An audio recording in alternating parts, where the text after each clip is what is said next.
The 2015 Shell Malaysia Motorcycle Grand Prix will be remembered forever for the Sepang clash between Valentino Rossi and Marc Marquez. There were 9 overtakes between these two just on lap 5, let alone the rest of the riders. So let's have a look at the best overtakes from the weekend. First up, here are the two title rivals and teammates getting up close and personal on just the second lap of turn 1. Lorenzo manages to squeeze past Rossi under braking, running a little bit wide but coming back to the apex. Here is Rossi's view of the pass. Look how Lorenzo's M1 just slides past and there was nothing really the doctor could do.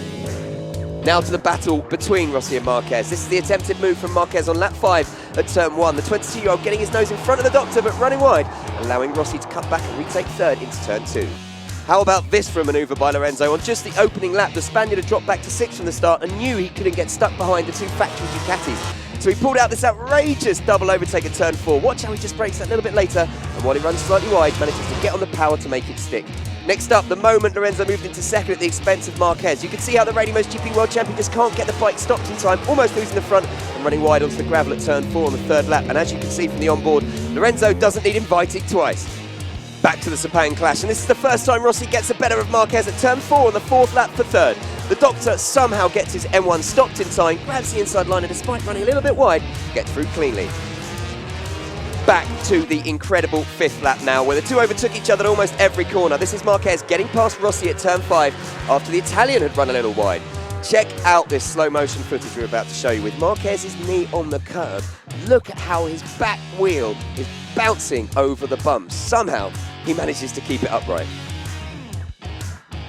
On the next lap then, Rossi would pull out an audacious manoeuvre on Marquez at turn 7. Check this out. Rossi grabs the inside line, Marquez has to pick his bike up, and the Italian is through without any contact. Rossi then gives a cheeky little signal to Marc Marquez to follow him so they can pursue the leaders, but that didn't exactly happen, did it?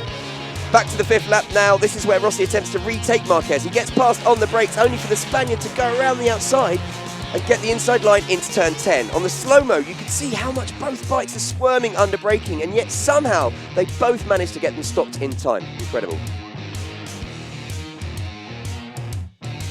Look at both machines there, right on the edge. That front tyre having to deal with braking, turning and suspension at the same time. And now for something completely different. This was the excellent battle for 7th. Later on in the race between Aleix Espargaro and Maverick Viñales on the two Suzukis. With 3 laps to go, the rookie Viñales just manages to get up the inside of his teammate under braking at turn 9. Espargaro, though, would fight back and retake Viñales to cross the line ahead of his teammate by just over 1/10 of a second.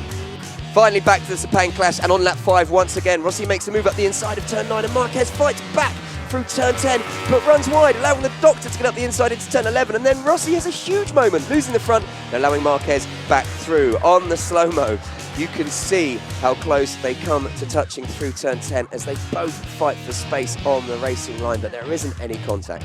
So, that is your crash analysis for the Malaysia Grand Prix. Up next is a final round at Valencia on the 8th of November, and it should be rather exciting.